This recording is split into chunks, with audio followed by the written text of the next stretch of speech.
I've never once felt like I wasn't good enough. I might have felt like you didn't think I was good enough, right? Like I might have been aware that when I walk in the room, that this person isn't aligned with where I'm at, and that's okay. But I believe about myself is very much true, right? So I'm just going to continue to work with that. And the reality of it is that people will, whether they respect it or not, be very much made aware of my impact at some particular point in time. And not because I made them aware of it, it's just because I'm good at what I do. And it's impossible to deny someone when they are willing to do the work. And if they do the work and the work is good, like, it's not up to you to decide. You're not God in this situation, right? Like, I'm going to do what I'm going to do. And ultimately, that's all that really matters. I'm objective enough to know that everyone's not necessarily going to value me the same way I value myself. But ultimately, at the end of the day, I'm going to sleep real well at night knowing that I did the work, I bust my ass for this, and I gave it my best shot. And that's always been good enough on my end. Unity with each other, harmony with each other, and not letting the man maneuver us into fighting one another. As long as we practice brotherhood among ourselves, and then others who want to practice brotherhood with us, we're for that. But I don't think that we should run around trying to love somebody who doesn't love us. One thing I can tell you is you got to be free. What's good, everybody? What's good? Welcome back to yet another episode of Off the Strength, where we're giving you the inside look into all things wellness culture. I'm a trainer called Tony, and of course with me, I got some gentlemen of extraordinary league guys. Let's go around the table and introduce ourselves, please. Your trainer, Corey, your favorite trainer's favorite trainer. K.R. Jones is in the building. Percell Duggar. Oh, my man jumped right into the mix. I love it. He double dutched us. He double dutched it in. I like how that worked. Percell, you know, we wanted to give you the shout outs. We got to give you the due diligence, and we got to give you your flowers, brother. We in the mix, man. I like this. He's in the zone with us, man. You feeling at home. You know what? And as you do feel at home, brother, it makes sense because, again, there's so many shared spaces inside here and so many shared people across here. So, again, one more time, Percell Duggar is in here with us, folks. Let's make some noise one time. There we go. Now you got to clap for yourself. Yeah, you got to clap for yourself now, a little bit, just a little bit, right? Give it up for you. We call that the self-assist. He threw it off the backboard for me. He caught it one time. That's an alley. That's an alley. Yeah, you know, you came in there. All right, brother. Yo, check this out. I know that on the very last episode that the listeners heard, we were shouting out everything that came across on that Self magazine cover. And I said to these brothers, I was like, yo, check this out, fam. This is a beautiful idea. And I was just in the magic of, you know, speaking things into existence. It's like, wow, I'm reading through this article and I see, yo, this dude started this all up on his WhatsApp thing. And I'm going back and forth. Hey, I'm in a couple WhatsApps. Let me go through, this Blackness WhatsApp. Yo, let me check what Vash is doing. Hey, yo, fam is right here. We on the same chat already. Just looking through. My homegirl, friend of the show, Yamisi, saying, yo, you got to hit up my man Percell. You know, you got to see what's going on. Homie Carlos told me last week, I seen him at the brunch spot. Yo, you got to check out what this brother's doing. Everybody's trying to get everybody together. Yo, fam, we've been 6 degrees of separation. So wow. I'm excited to hear this conversation right now, brother. Man, thanks for having me, y'all. Appreciate it. I've been a fan. I've listened to the podcast before.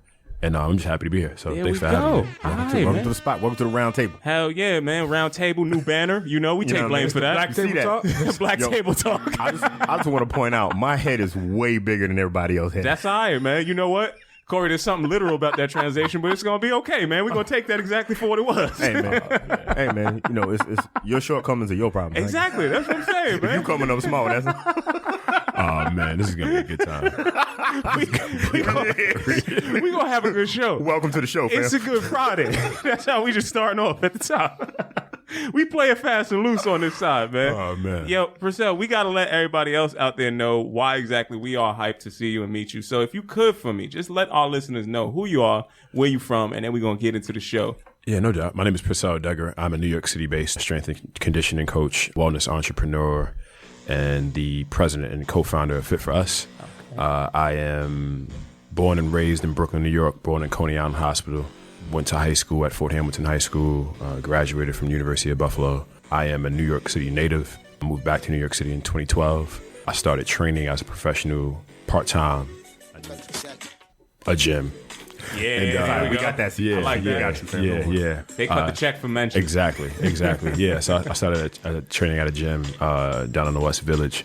And I've just grown, like little by little, step by step, just learning and being a sponge and being around, you know, not only just being passionate about something, but also being willing and open-minded enough to want to learn and just absorb and just understand better. So yeah, that's a little bit about me. That's what's up, fam. And I appreciate that story because it is the very point of departure that we all came together. It's that entrepreneurs and hustler spirit inside the things that we call the movement arts, my man. I totally appreciate that.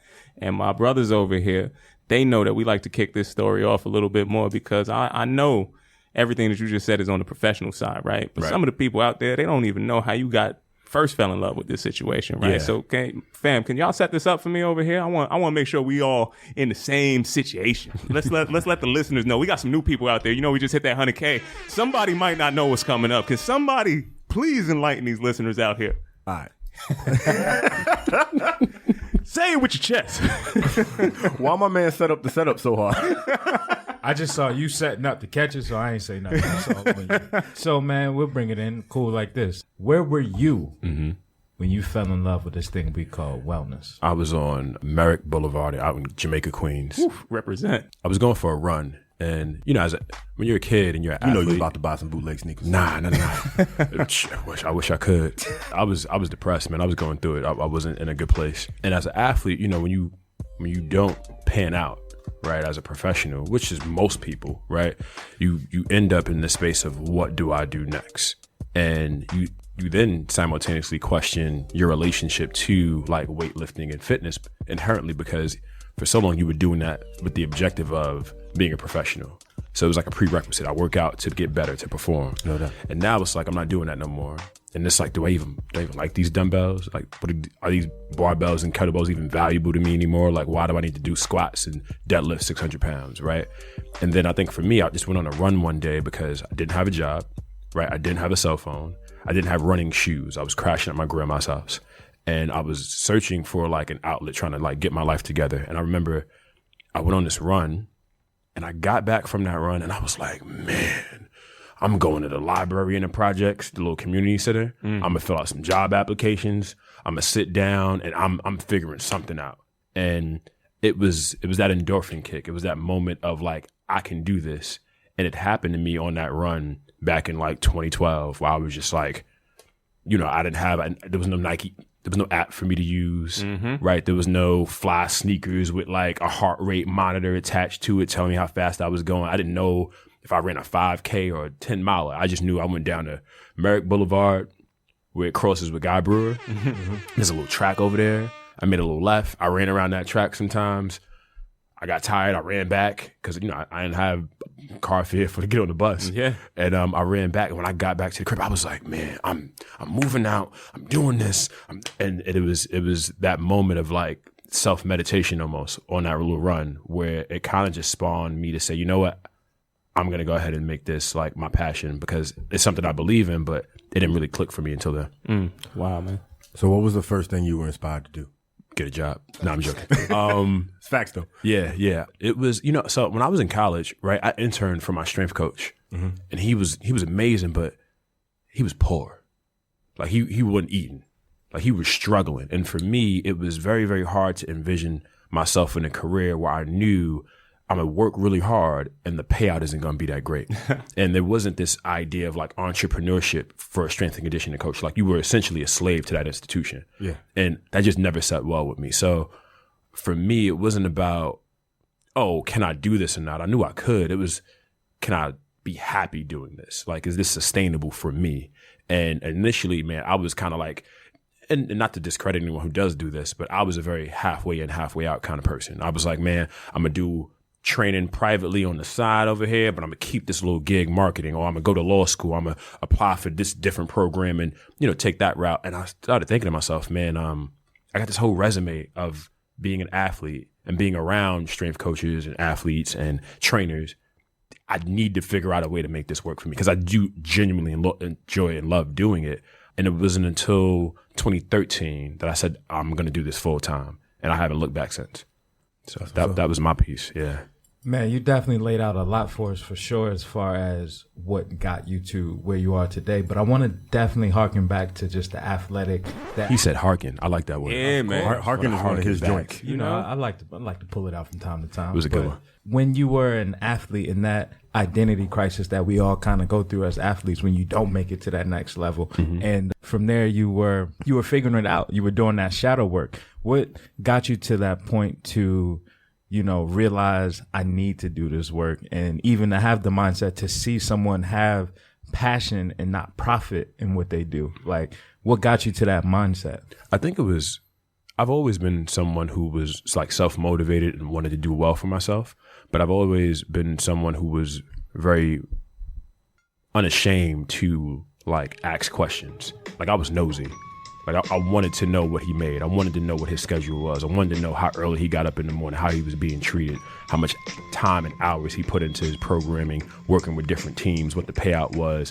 And having those conversations with him, honestly, like, it was discouraging. Like, it made me say, man, this is not the profession, but just the nature and the setup of his situation made me say, man. That's kind of the standard for strength and conditioning coaches. And the reality is that, and it's something that people don't talk about, that's the truth. No, right? The Most flex strength is, coaches, I'm attached to this program, and the program is cool, but the money is not there, even though they're making it. Even still more, the flex is I had to essentially work for nothing for 4 years.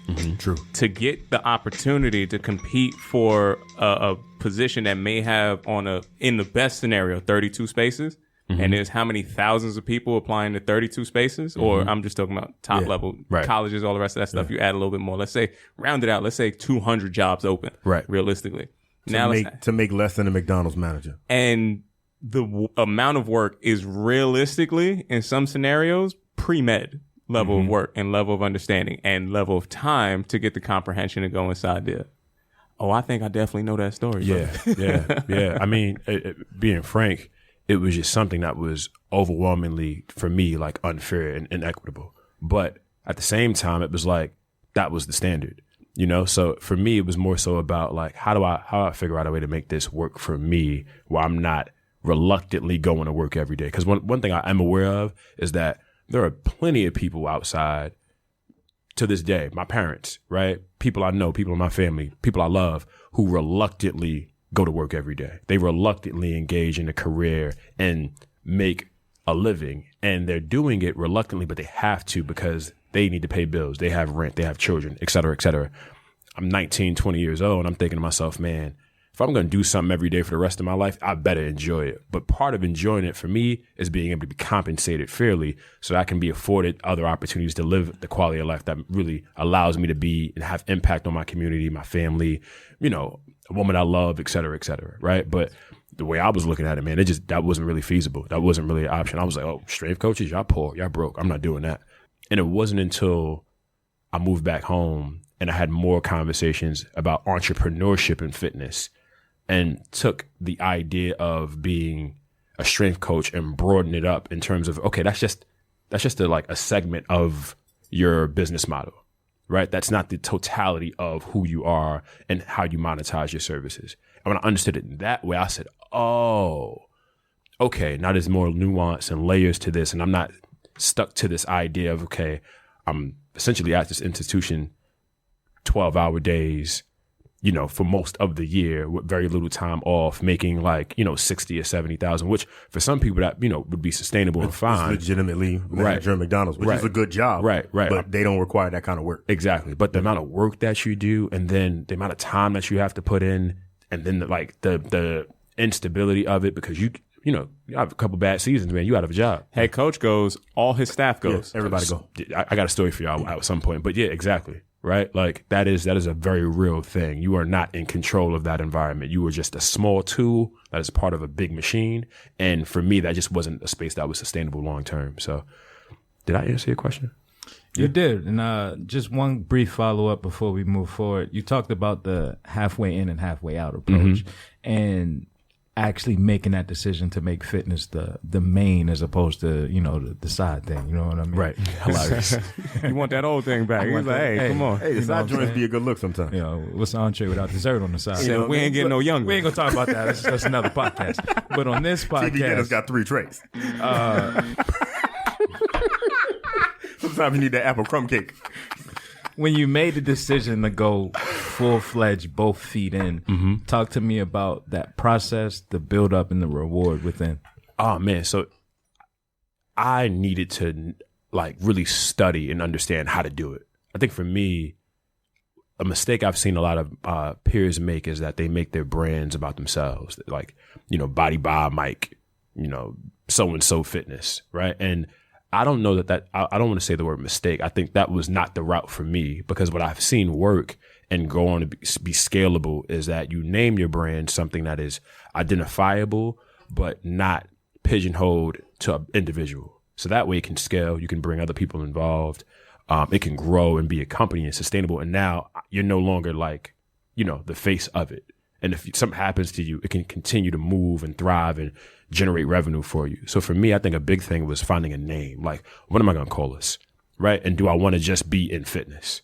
Right. Like, how broad is this going to be for me? And when I thought about it, I was like, nah, I want something that can allow me to scale and grow, to hire, to acquire, to be acquired in a way that will make sense for me, so that me, my children, their children, and so on and so forth can benefit from this long after I'm gone. And something also that people can buy into and not feel like, man, that's his thing, right? Like, I want people to be able to, I work for Good Work. Like that, I'm a partner, right? Like, I got equity in this place. Man, they treat me real good over here, and I'm a part of this team, and not like, yeah, that's Percell little thing or whatever. Like, yeah, it's cool. Like that for me, it was very, very important very early on. This is when I was, like I said, I was at my grandmother's house, like struggling and trying to figure out like life. But I did know that in my mind, I didn't envision this being something that was about Percell. Like, for me, it was important to make sure that what I was doing was about growth and about community and being able to do that in a very authentic way. And I think after that, it became, all right, so what am I good at? Right? Start with what I'm good at. What I'm good at is, all right, I know strength and conditioning. I know the nuances and the science, and that's great. But like, can I market that? Can I monetize that? Can I actually like strategize behind that to be able to execute in a way that is going to move the needle for myself and then eventually for others? And I think that's been a lot of the work, that I've been doing over the few years, because, biomechanics and physiology and the science of it, like, I mean, there's some new research out there, right? There's new information out there, but ultimately, like, a squat is a squat, a deadlift is a deadlift, a clean is a clean. There's only but so many ways you can do things. How do you market yourself? What's your strategy? Who are you aiming to impact? Do you know your audience? How are you communicating to your audience? What are they giving you in return? Where do you want to go with this? Who do you want to have involved? And for me, those were like the things that I really didn't know the answers to, but I was willing to do the work to find out. I appreciate every single aspect of that. And I do just want to sit back and reflect a little bit of what you just said, because early in that story, Percell, there's a difference between brand and business. Mm-hmm. And a lot of people get tripped up over they think they have a business, but they do have a brand. Right. And shout out to the homie Winston, because Winston broke this down a little while back. But the fact that you can have a little bit of a buffer between where you sit personally and where your business can sit and where all the entities can sit, it's kind of reminiscent of a lot of things that we see in other structures, right? Yeah. So people fall in love with the idea of variety, not often understanding that the same person that's selling you this one thing is selling you probably 7 other things that you just don't know. Right. And when we do find that out, it's like, oh, this infrastructure works. We know how to move this around. We know how to go through that. But more importantly, so I just wanted, just to champion that as a understanding of what the business structure is and separating that at 19. That's not how I was thinking about the game. It took me a little while to think through that and to put that together. What I get from that is a strong sense of value, right? And inside of that, knowing your self-worth and value at the same time is critical inside this story. So similar to how you're talking about, you're asking somebody in a teacher's position or you're interning at that time, what are you making? Yamisi and I were in class as ATs in our graduate program and heard what the teacher said she made. And I changed my degree immediately after I heard what she said. Right. I was like, wait a second, hold on. I'm doing extra work to make less than what I'm making right now? Nah. Yeah. We packed everything up and got out of there, right? So I had to dip as fast as I possibly could. But even then, I didn't quite know what my value was. Mm-hmm. And I know that that's something that keeps coming back up in your story. And I see this very early foothold. Can you talk to me a little bit about that, even outside of when we got into the strength component? Where did your understanding of value and self-worth come from? I think Man, my parents, like they don't lack confidence. I don't know where they got it from. Maybe it was their parents. But my mom growing up specifically was the kind of woman, even to this day, right? She got ordained the other day at a new denomination. And someone said to her, to the effect of, how come you decided to do this? And her response was, why not? Like, because I can, right? And I think my dad is the same way. I come from two parents who have a very strong conviction in themselves about their ability to do what they set out to do. My mom is Ivy League educated, so is my dad, right? And they're both bright and scholars in their own right. But I think growing up, I was never told I couldn't do nothing. Like I had support, right? My parents didn't always see eye to eye, but what I always had growing up with people who were like in my corner and saying, yo, you could do that. And I never, even to this day, we were on the phone the other day, and I think you asked me, like, what's the thing that, you're most afraid of? And I was like, I don't have one, right? I think ultimately I've been someone who was very much around and support, but I've never once felt like I wasn't good enough.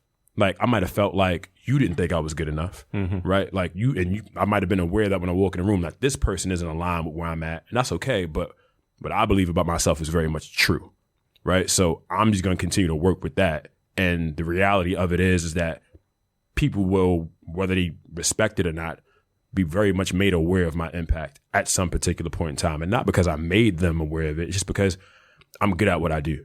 And it's impossible to deny someone when they are willing to do the work. And if they do the work and the work is good, like it's not up to you to decide. You're not God in this situation, right? Like I'm gonna do what I'm gonna do, and ultimately that's all that really matters. Like to me, right? Like I don't really care for negative feedback or criticism or anything of the matter, right? Because I'm objective enough to know that everyone's not necessarily going to value me the same way I value myself. But ultimately, at the end of the day, I'm going to sleep real well at night knowing that I did the work, I bust my ass for this, and I gave it my best shot. And that's always been good enough on my end. Like, never, ever has it not been. And that's always worked for me. Salute to that whole process, my brother. I see what you did there, too. I see you did the work, the good work. You heard that in there, folks? He slid that in. He slid that right in. This man is on the... I seen the media circus, bro. That was smooth. Really he was like, yo, dope. check this out. If it's good, then the work will tell you about the shit. I was like, yeah, what kind of work? Yo, I didn't the good work, Corey. Can't be... That's not what Yo, Kyle is the Migos of... Just gotta throw that in from time to time. Nah, man. Nah, hilarious. You gotta ad-lib it. We appreciate you, brother. Yeah, hilarious. celebrate, man. One thing I do want to point out in what you were saying though is you were talking about the support of your parents, and I think people underestimate the amount of privilege you get from, because I grew up the same way. My father's Ivy League, and both of my parents are educators. So Right. they gave me two things. They gave me one, the idea that you can do anything, and also the idea that you don't have to. Right. And I think a lot of times, a lot of the people that I've spoken to about what motivated them, it's been, I have to do this. I have to do this, and I have to do this way. Right. And then they ended up being successful. They ended up deviating later. But having parents or any kind of influence that will tell you that you can do exactly what you want to do. Right. Because for black people, a lot of times that's not what we're told. And I know I got lucky. I grew up in LI. I grew up on Long Island. My parents were right there. My father was there the whole time. You know what I mean? I had all the good stuff. And I know a lot of my boys, one of the reasons that I wanted to help people a lot is a lot of my boys didn't have that. There was nobody telling them you could do stuff. Yeah. And I remember my grandmother grew up from a different circle. Like she didn't grow up that way. So she Right. grew up like, you can't do this. There's not space for you for this. And those differences, they're small, but it's huge in development. Yeah. Because you're talking about it happening to you while you're developing, while you're figuring out how to be. Somebody may be either limiting you or telling you you have the whole universe available to you. And that's a big ass difference. That's a huge No, I privilege. agree.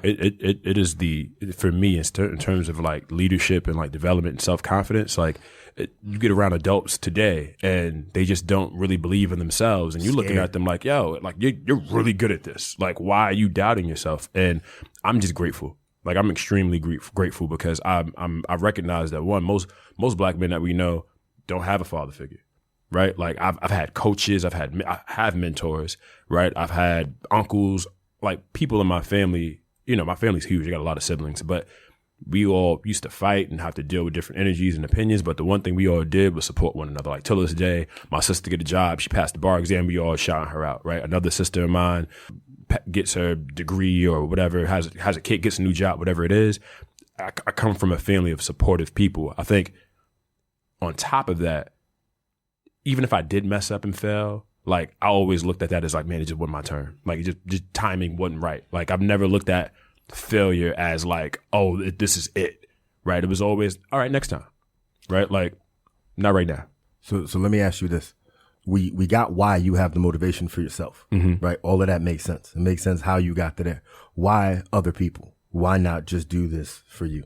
I think ultimately, man, I won't have an impact on the world as a leader if I only have myself, right? If the work that I do is only benefiting me, then I really didn't do anything, right? Like if whatever I'm doing, whoever you are in the world, if it only benefits you, then you have not changed the world. You have not made an impact on your community. You will not go down in history as being someone who had a positive contribution to anything significant outside of your ego and maybe your bank account and like you. And that's cool, right? But for me, like I come from a tribe, right? I very much believe that like I'm responsible and I owe it to my community. And when I say community, I don't mean like my mom and my dad, sisters and brothers. I mean like Black folks. When I had the idea of, all right, let me start reaching out to people and getting this work done, it wasn't about like being on the cover itself. That wasn't even brought up until maybe like a month before it happened. It was about, yo, I know some people who have been through some things that I don't even know about, but I know they've been through them and they deserve to have those stories told. I didn't care about like, yo, make sure you get my good side or like who gonna write about this. It was like, yo, like this is messed up. All these other people out here talking about what they're gonna do and how they doing it. And it's like, this is BS. And I feel like there's some folks out here who I know I have in my phone who I could reach out to make something happen. And I was just willing to do the work. But ultimately, man, like for me, I rest well at night knowing that the work that I've done has impacted people who some I know, like y'all, like I never met y'all a whole day in my life, right? But I would imagine that when that stuff came out and you read it, you felt like, man, I don't know him, never met him a day in my life, but man, I appreciate the fact that like someone is doing something. Right. And ultimately, I think whether we're talking about Fit for Us or whether we're talking about good work, I'm committed to this idea of elevating people.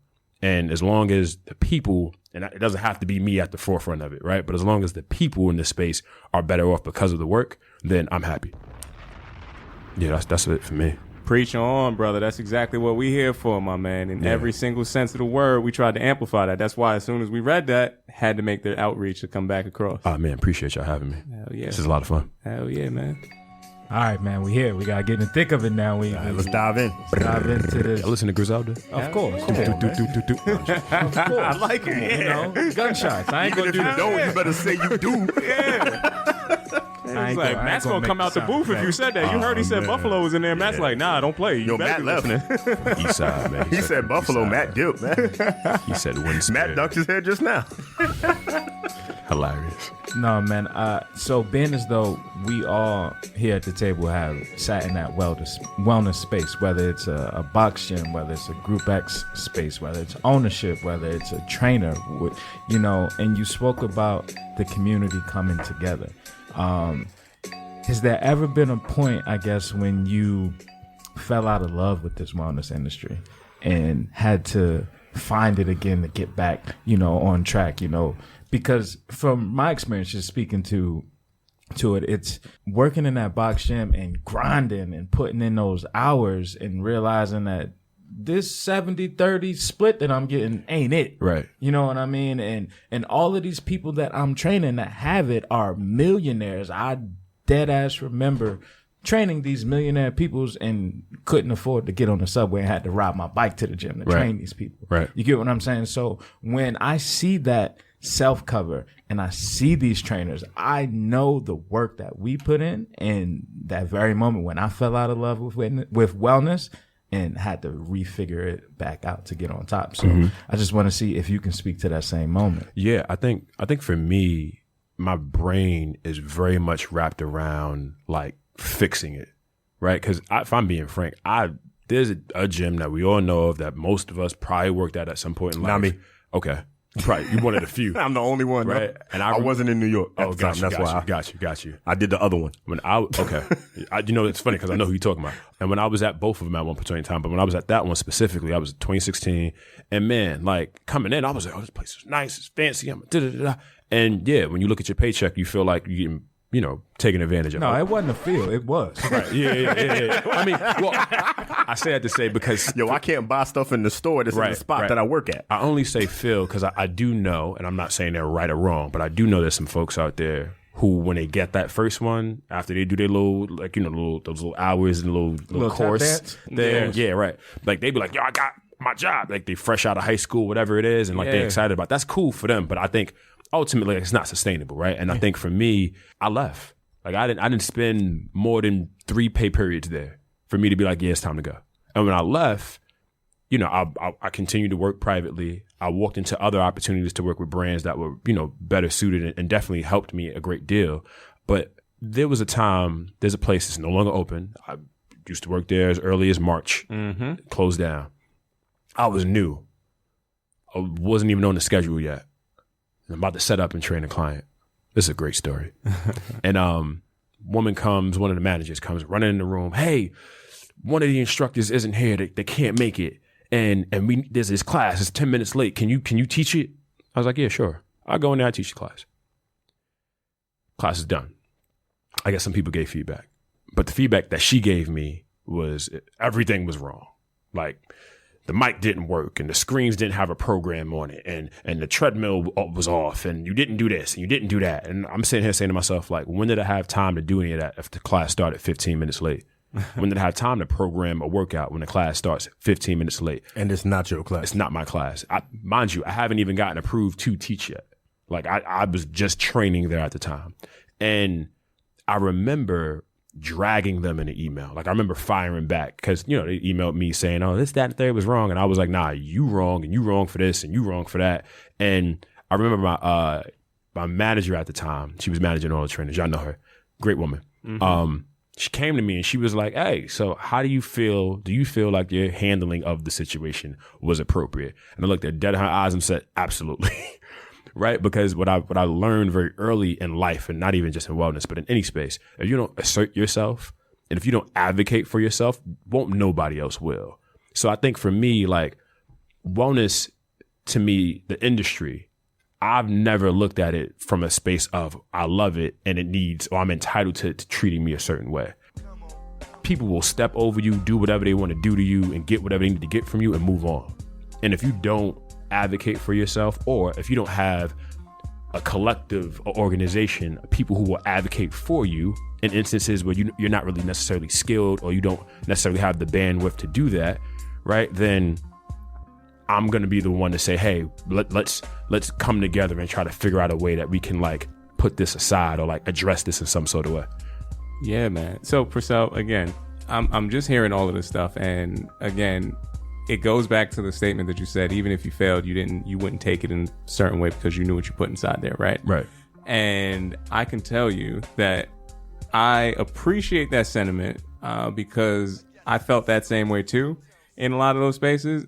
I might have done it a little bit more bombastically when I was leaving. I heard a story. Mr. Bombastic. I heard it was like a drum or something. Like, listen.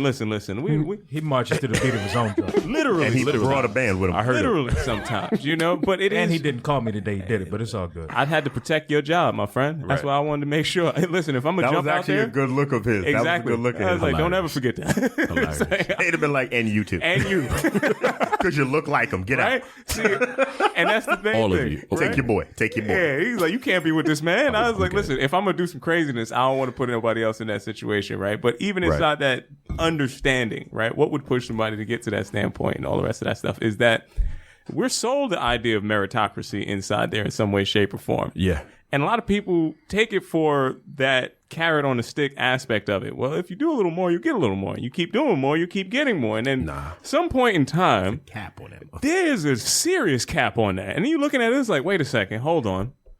I've been on this same wheel a lot longer than 3 pay periods. Right. It took me a long time to figure that one out. I was actually still figuring out the school stuff while I was putting all these pieces together. And I was given similar criticism at a different point in time, right? And it's when you get that criticism from somebody that you know did not put any of that same work in, Right. I can't really receive that the best way. And Corey's seen that play out in another space. And the place that you're talking about back in March, I actually hired a bunch of the people that started that place too.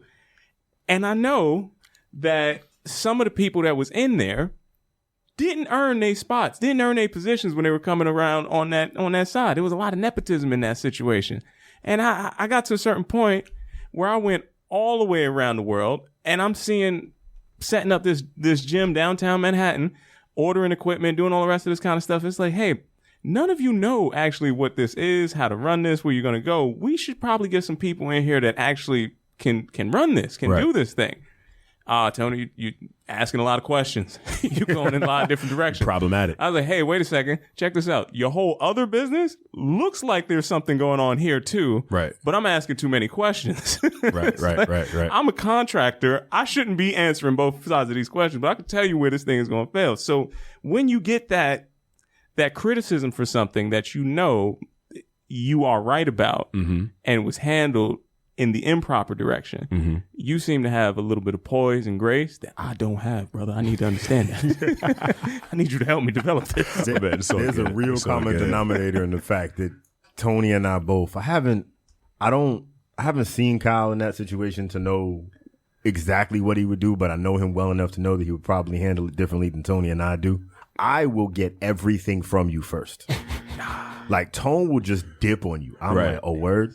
So what are you good at? What do you like? Right. I'm going to come get what you like, take it with me, and then go do exactly what you said I couldn't do next door. Right. Can't do it, man. But all of us are mad aggressive in our response. Yeah, I really, Shout out to you for being like, fam, I'm going to just leave. Listen, I want to do some good work on my, dealing with my aggression. We're trying to get better, man.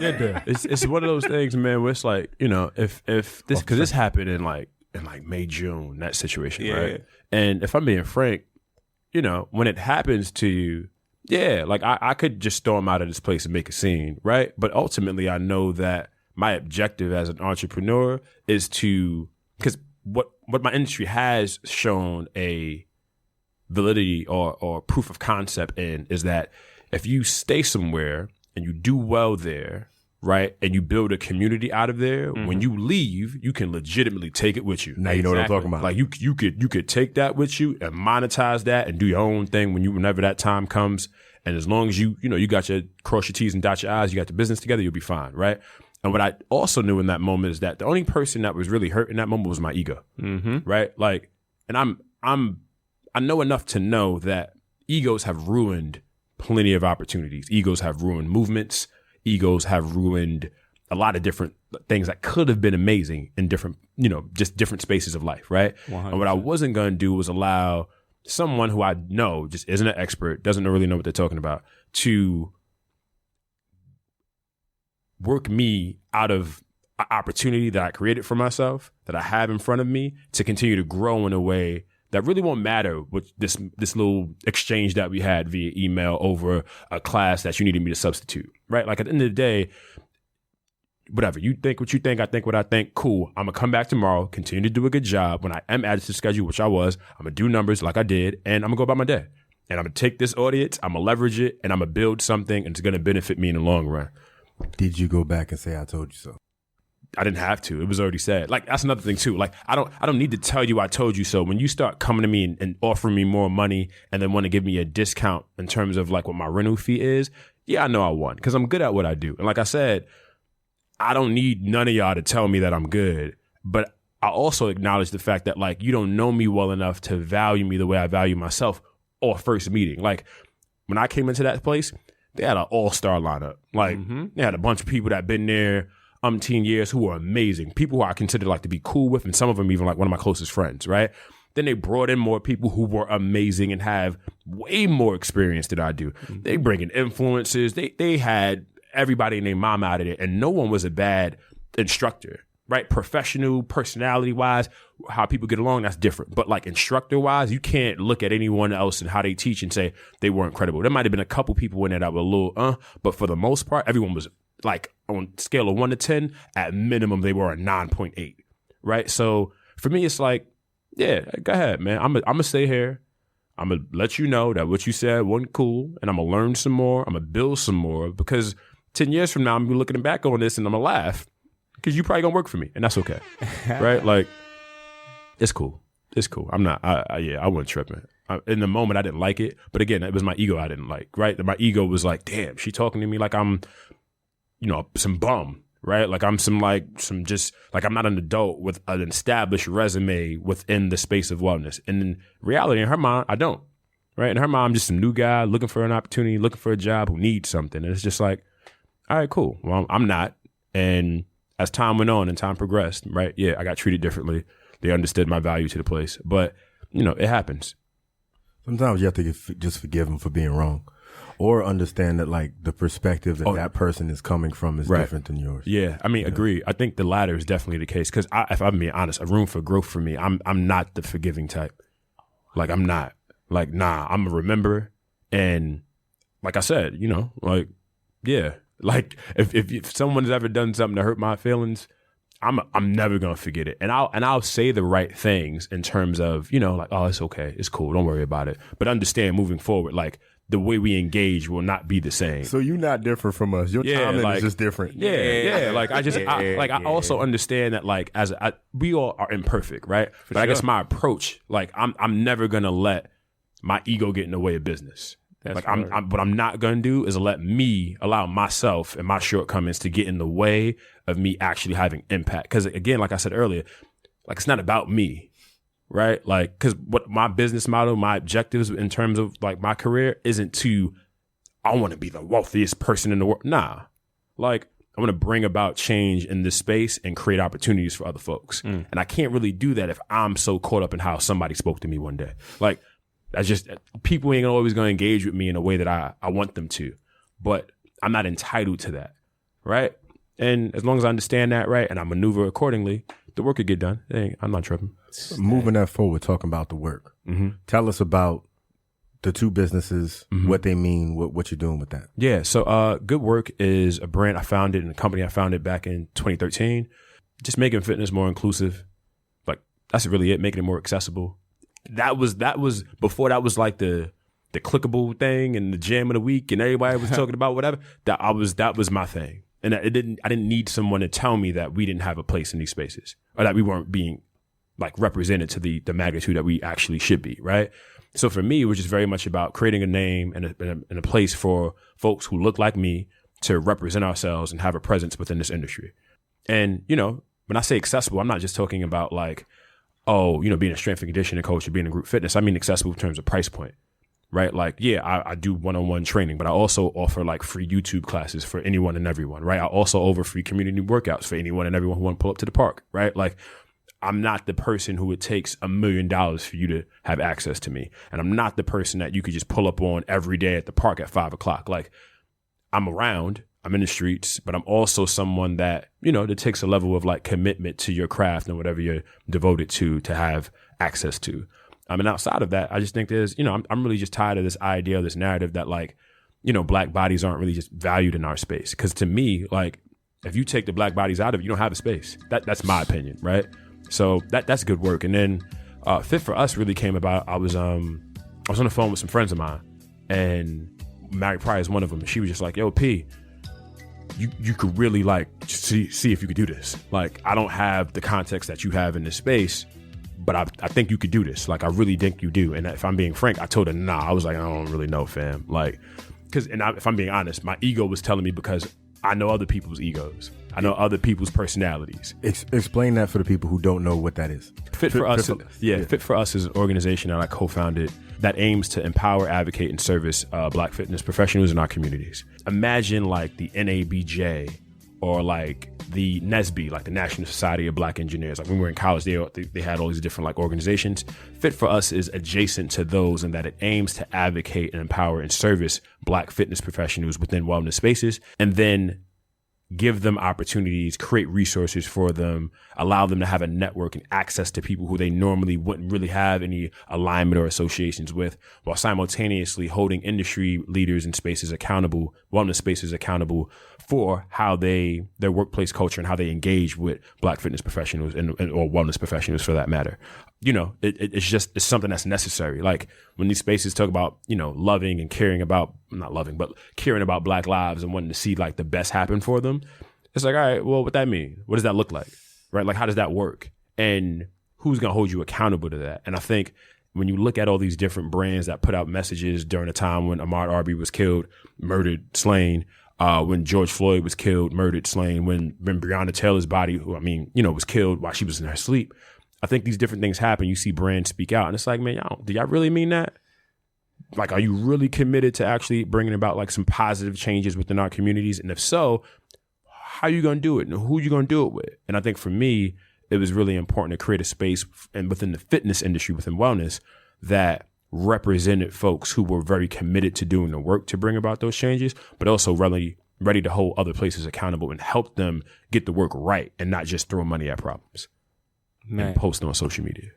I love, again, every single component to that because, again, these are some thoughts that we've had inside this room a couple times, Percell, right. And it is something that I know the power behind that unification that you're talking about and bringing all these people together because the industry truly would not run without everybody that is subject to the disproportionate treatment, the I would say, outright manipulation in some cases and exploitation in a lot of spaces where I could see that you like my culture. Right. I can hear that you like my culture. I see what you got on your walls. This looks nice.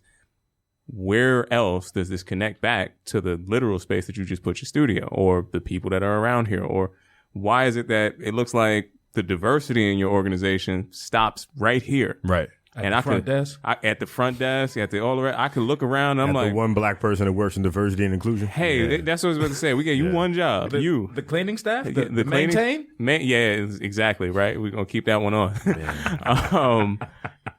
And I have to look at that for okay, what's the value? Back to the earlier point, who's bringing the value to this conversation? Because if I look at the value here, and I'm looking at all of what we're celebrating, well, if they celebrating me. And us, right? I could celebrate me. That looks like a pretty good thing. I like us. This is just as cool. I celebrate me a lot. You know, that's what I'm saying. It's like look around. Hey, wait a second. This sound. I know what this sound is like. You know, Corey. That's a whole different conversation. Sometimes you got to use two hands. Hey man, you got the other podcast. That's the other cast. Yeah, I feel like I'm in a matrix sometimes. Like we be on one place going real good, and then like. That's where we at. That's why I'm here. That's where we at. Listen, you get bored going on straight roads. Every once in a while, we got to deviate. We off the strength. You know, when we get off, we never said where the off was going to go. Right. Sometimes we be the service road to strength. We in the backyard. It's a strength right now. I'm tired of y'all. Sometimes we be the honey dippers of strength. Hey, you know, you got to. Sometimes the road less traveled is where my man is going to be. Y'all hilarious. Y'all are hilarious. This is hilarious. Is that a dirt road with a Ferrari on it? Yeah, it's like, that's how he's doing it. That's how he's giving it up. I was going to have so much fun when I came here today. I didn't know. Fair. It's for real, man. Because you do get to that standpoint where it's like, okay, if we have all the power, we got strength in numbers, we got all the rest of the stuff. Hey, this unity thing, now where have I seen this before? Like if you unionize and you have the art of diplomacy is to have that credible threat, hey, I want to hold you accountable, but I know where accountability and all the rest of these things kind of start with, and people pay attention before they pay attention to somebody yelling and drumming on the outside. They do pay attention to their bottom line, and now more than ever, the bottom line being exposed or being put at the forefront after you said some really nice stuff on your social platform. Right. Holding that paper up and say, hey, are you delivering on any of that nice stuff? Because this year, we paying attention. If nothing else has happened, hey, I'm going to go back. Hey, what they said in March? Who said what? Okay, cool. March, April. All right, now we down into September. Where were all those promises? Who's delivering that? Right. Because every one of these pledges has a paper trail. And some kind of accountability needs to be had. And if it does not get met, my question is, where does that go then? Yeah. Where do we go from that point? You know, and that's in the heart of mine. I'm trying to work on being a better person. I gotta give you your flowers on that. You got a little better. I've been you trying. better. I was gonna say, I feel like I'm talking to somebody who's like, had a maturation. Now he got a process. DJ. He ain't got a band. He got a DJ. Yeah, you know, See, that's progress. exactly. A little less small. We gotta keep them socially distant. You know, it's the whole thing. So he just you bring the walk band around out. with a speaker. Yeah, exactly. Yo, y'all funny, man. Y'all funny. Y'all hilarious. You know what I mean? Y'all hilarious. But on the real, brother, Swap you got know, 100,000 streams. hey man, that's what we're trying to shout do. out to 100K. We was trying to get up there, man, off the string. Off. Take them off. Yeah. Getting back to the serious tip on there and finding that position where Fit for Us is and what you're doing and what you're ambitious about is. And I know this brother's not scared of anything that's coming down the line, but what do you want to get to inside here? And what's some of the things that is calling you next to, take your mission to that next echelon? Right now, we have an upcoming wellness conference. The first day of it is going to be a town hall, open discussion, series of topics. I'm looking forward to it because it's going to give an opportunity for everyone to kind of just pull up, see what we're about. Is it open to the public? Everybody. Everybody and your mama. Shout out the info. Yeah. So the Eventbrite will be posted on Monday, actually. That's when we announce it. We'll add the links to the show. Don't worry Yeah. about it. Oh, thank you. Appreciate it. For sure. It's going to be hosted. It's not on Zoom. It's going to be on this app called Hopin.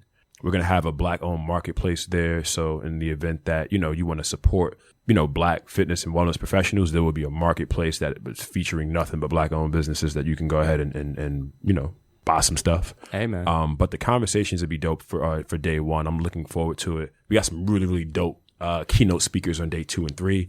Also with a series of workshops on day 2 and 3 that are really just to support Black fitness professionals. So if day 1 is a conversation for any and everybody. Day 2 and 3 is for Black fitness professionals. Like if you are a fitness professional and you're looking for support, you want to learn something, you want to get it from someone who has it and is willing to share and give real insight and not just, top 5 ways to grow your business. Like if you really want to get some insight, then day 2 and day 3 are going to be full of it. So yeah, I'm really looking forward to that. That's October 1st through 3rd. That's a Thursday through a Saturday. We're not holding people. So we're starting this in the morning and it's going to end on all 3 days sometime in the early afternoon. So we understand folks got stuff to do, want to get to whatever they want to get to. So we're not going to be holding people too long, but it's going to be a really, really good time and I'm excited about it. After that, we do have a voter registration drive that we're currently working on. So we have a number of gym owners within Fit for Us. And then we just know a number of gym owners, nationwide at large. We are collaborating with them, with another organization to help drive voter registration and potentially polling places and using fitness spaces as such. So that's our next thing that we're going to have coming immediately after the conference. And then the last thing that we're working on is a Fit for Us index. We haven't gotten it done yet, but what we're in the works of doing is bringing about essentially an index for the industry to kind of look at and assess where they stand relative to and hold themselves accountable for the ideals and their workplace culture and how to go about assessing whether or not they need, new infrastructure or new policies and procedures and et cetera, et cetera.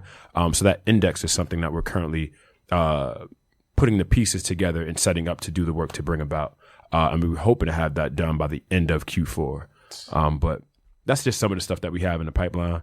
And then we just got a bunch of editorial stuff coming out, a bunch of other spaces and brands that we're collaborating with on social to, promote and talk more about the conversation and the details within the letter.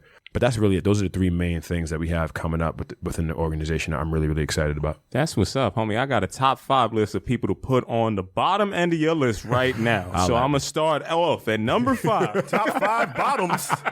Wait, that's a different. That's a all. different joint. Yo, wait, My time bad. out. That's a different That was another left. Yo, when y'all say off, y'all really mean off. No, all the way off. That's just where. Yo, you lucky he got pants on today. So none of this. Yeah, I might have to sit this one out with you. I know this is the way off the strength podcast right now. So we got really back in for this for sure. So the way that we like to end, Are we going home? We done? yeah, we're gonna wind down just a little bit. We're gonna take it down. Jones got the wind down. Okay. But you laid out a lot of information, man, from self-meditation to doing the shadow work to, identifying who you were. Mm-hmm. What could you leave the listeners with off the strength as a gym that they can take to continue to do this good work that they need. I see what you did there. See what I did there. I see what you did. Man, I would tell people, man, you're good enough already. Like, I think too many people, like, they doubt themselves and they compare the work that they're doing or the work that they want to do to what they see other people working on or having getting done, or the write-up that this person got, or the story that this person did, or the content that this person featured. And like, man, I, as someone who is very much around a network of popular figures, people who are like big names within the industry, and as someone who is, you know, friends with them, and someone who has close ties to people who nobody know about, right? Like, I think the one thing that separates a lot of people is confidence. Like, you just got to believe in you, man. Like, be willing to work and, you know, further your craft and your understanding. But like from me to you, man, know that you are good enough, and don't doubt that. Like, don't doubt it for nothing. Don't doubt it in front of people. Don't ever second guess yourself. If you want something and you really, you believe in that, you put 10 toes down and you put your head down and you work and you commit to that, because ultimately the difference between, you know, the person who did the work and the person who was afraid is confidence, right? Like, confidence is a huge thing that if you're lacking it, you know, that's a conversation. We can unpack that, right? Maybe seek some therapy, do some meditation, write down why you don't have the confidence and try to like assess that in a very practical way. But ultimately, I think that doubting yourself is a great way to fuck it up. It's a great way to fail. It's a great way to project negative energy, and it's gonna impact you and what you're attempting to do in some sort of way. So I would say, man, like, root for yourself, clap for yourself, talk to yourself, like, cheer yourself up. You do something, yo, great job, P.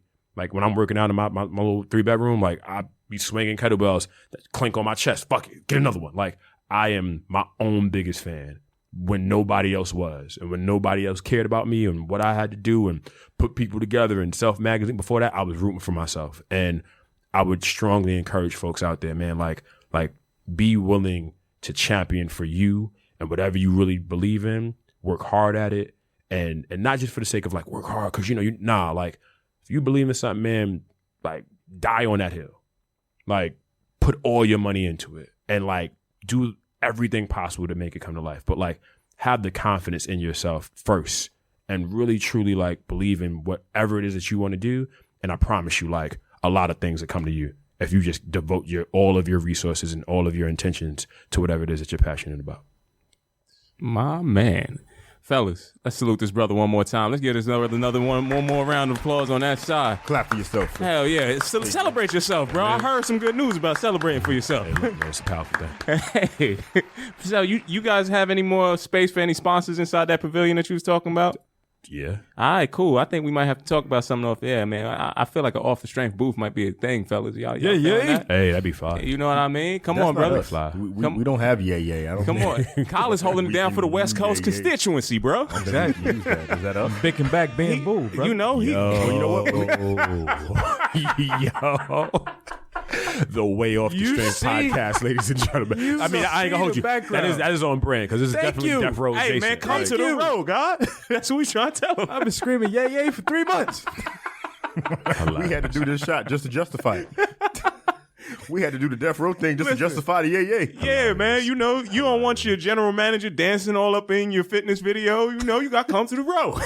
That's what we doing. Oh, he said, Yo, Matt came out with the shiny suit though. Exactly. Matt, what's up? You gonna wear the shiny suit for us? "Ah, hilarious." He's trying to shake his head in the booth. I can't wait to listen to this. I can't wait. Oh, can I tell a quick story? Go for it, We gotta brother. tell a quick story. It's our show. We do please. what you want. Fuck it. Man. All right, so real quick. All right, basketball. The Miami Heat. It's a very mature team, very grown team, very Present day heat? Yeah, Or- not okay. They all like current- at least 23. Yeah, Okay. like their core group is like veterans. Yeah. Like, they know what they're willing to do. They've been around the block. They're led by someone who is a dog of a player. When I say dog, I mean like he hungry. Like he's willing to just bite whoever head off. It don't matter. And you got the Boston Celtics, young, relatively inexperienced, right, compared to the Heat. I Right. don't trust Tatum at all, but that's just me. JT is my guy, but it doesn't matter. Yeah. And I think it's a very, very good analogy that works with life and applies to like relationships on a one-on-one basis or like in different like industry spaces. And that like one of these teams is they're supposed to win. Darling, like amazing talent, young, athletic, that they're Ferrari. And then you got this other team that's led. It's like a Ford 250. It's kind of rugged and not beat up. But you put some rims on it, right, it's clean. Right. And it ain't the cutest one, but they get the job done, right? And I guess what I'm saying is that it's okay. Like you could be both of those, whatever works for you, right? But understand that, like, I think a lot of times people think success has to happen in one way. Like success has to happen, like it has to look like this. And in reality, it's like, nah, fam. Like success is very much broad. It's a spectrum, and however you identify and wherever you lie on that spectrum, like do whatever you want to make it. But ultimately understanding that like success is getting whatever you want out of whatever situation it is. And you define your success. How you go about getting it though, man, you could get it like the Lakers is getting it. You could have the best player in the world, generational talent, like just great franchise ever. Jamal Marriott, right, the Nuggets, right. Or you could be the Denver Nuggets and like, you know what I mean? But all four of these teams are in the conference finals, right? And who knows who's going to win the championship? I mean, I have a feeling who's going to be there, right? But I think what I want people to understand is that like you can get yours however you get yours. Like the wellness space is a $9 billion industry, I believe, globally. Right? Like, That's you know, 1% of a $9 billion is. Oh yeah, I do. So like, yeah, like, comma. you don't like, I see people all the time like in parks doing pull-ups with the do-rag on, sweating, or like women on the gram, but like, bikinis on doing squats. And like, I want people to know that you could think and feel however you want to feel about these different things, but there's enough out here for any and everyone to get the most of everything. And there's no right or wrong. Like I know other professionals within the space who kind of look at their certifications and like the degrees and like they lean on that to suggest that they are somehow like more entitled to success than other people. It's like, nah, fam. Like you could get it however you want to get it. You know what I mean? Like I know some amazing professionals who ain't got not one CSCS or a bachelor's. For sure. Right. And I know some brilliant minds, right, who do have masters, PhD, yada, yada, yada. But like they're all in the same space. Right. They all got to deal with the same BS from time to time.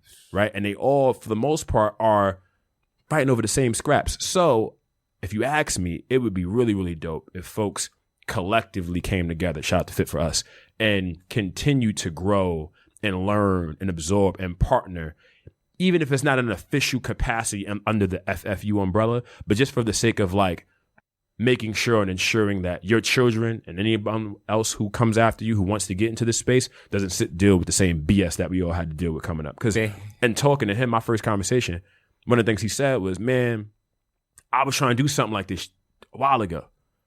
And for whatever reason, he didn't go into detail, but he was like, for whatever reason, it didn't pan out. But he was like, man, when I see y'all doing this, I say to myself, yes, right? That's it, right? We need to get behind that. And I guess what I'm saying is that too many times people feel like success has to look a certain way. And it's like, nah, fam, like you could be a part of whatever you want to be a part of, but just know that like it's okay to just cheer for people, advocate, support in some sort of way, get in where you fit in, and like communicate, network, and build from there. And that's really what I'm excited to talk about. That's really what I was excited about to come here, because that's what FFU is about. Like it's not a person thing. It's not this group thing. It's like not anyone who you down, right? And everyone is entitled, and everybody can pull up. And as long as folks just want to see growth within the industry, I think a lot could get done. So I'm excited about it. That's real talk, man. And in reflecting that same sentiment, that's entirely why the very show that we're on right now came together. Right. Because off the strength right, is about, listen, we are all in the same ilk. We all come from the same cloth. We've all worn the same, uniform, so to speak. Right. Success is never going to be monolithic. We're never supposed to be monolithic. Never. The shit that I want to make fly is like, this brother's doing that. I want to celebrate this, because what they told me before is that we had to compete. Nope. And I'm saying, I never want to throw anybody away from the table. Right. What you're doing is fly. Just like I know somebody else that's on that side. Put that together. It's going to be twice as fly. You over here, this is what you really want to get to.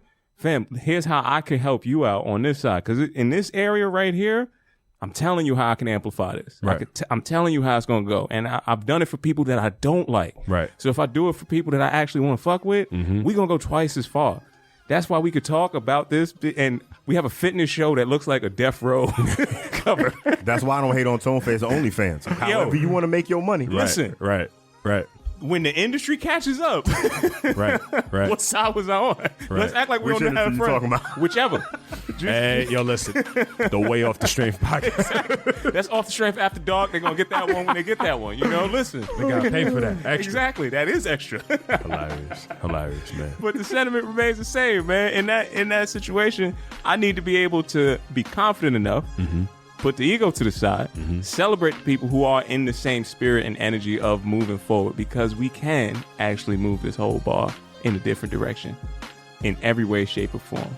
Appreciate it, brother. Yo, Percell, this is the first of many conversations to be had. I'm serious about this whole, let's get this pavilion going. Let's see what we can do on that side. We definitely going to follow up and have that conversation. I'm down. And again, amplification, unification, and whatever we got to do to move this whole nation. That's what we on next. Did he just rhyme? Yeah, You know I was about to that get was in a there, bar. man. That was a You bar. know, That was a bar. You know I was about to go for that, man. Come on. You know, it's Friday. We hit 100K. Come on, brother. You know what I'm trying to tell. Shout out to y'all. We gonna have to edit out the freestyle you're gonna do when we get off. Congratulations, y'all, on the 100K, by the way. Come on, brother. Appreciate it, man. Hey, Much That's love. a big deal. we going to move this whole thing forward. And the more people that know about it, the more people we're going to celebrate with. Once again, it's been another fantastic episode of Off the Strength. I'm a trainer called Tony. K.R. Jones. You're a trainer, Corey. Go ahead, brother. Go ahead. Go ahead. Go for it. Go for it. Allie. Percell, Doug. There we go. Peace and much love to y'all out there. Until next time, we'll see you soon.